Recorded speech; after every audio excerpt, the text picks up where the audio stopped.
I'd like to take a step back now and talk about zero-based budgeting versus incremental budgets. I think it's important that you know the difference between these two and why we're choosing to use one over the other. Incremental budgets are ones you might be familiar with. You start with your budget from this current year, and then you add on the additional activities that you want to complete next year. So you're continually growing your budget. So if you needed $100,000 worth of fuel this year and that you didn't quite make it, and you noticed that you had a 15% overspending on that line, you would add 15% in addition to what you spent this year, and that will be your budget for next year, assuming that you didn't have any changes to your programs. Now, this is a process and a way that can be very effective in certain organizations, but it tends to develop budgets that continually grow. It just keeps getting bigger and bigger and bigger. We're going to use something called a zero-based budget. Now, that doesn't mean you start with zero, but it does mean that you start with a certain level of activities that you want to complete, and you work up from the bottom.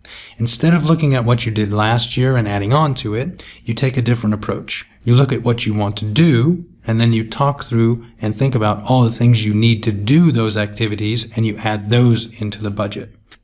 It may sound like you're going through a similar process, but a zero-based budget is much more in-depth and usually takes more time than an additive budget.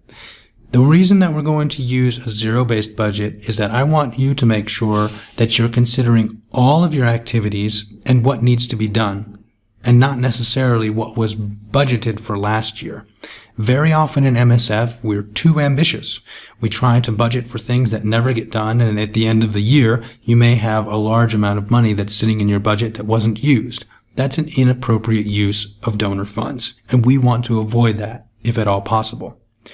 Now, a zero-based budget will take more time to complete because you have to start from the bottom and work your way up, but you'll also get a much more robust budget, and you'll be paying for the things that you want to do and not just the things that got slipped into the budget last year that may not make much sense anymore. So we're going to use a zero-based budget for our log annex and not an additive budget.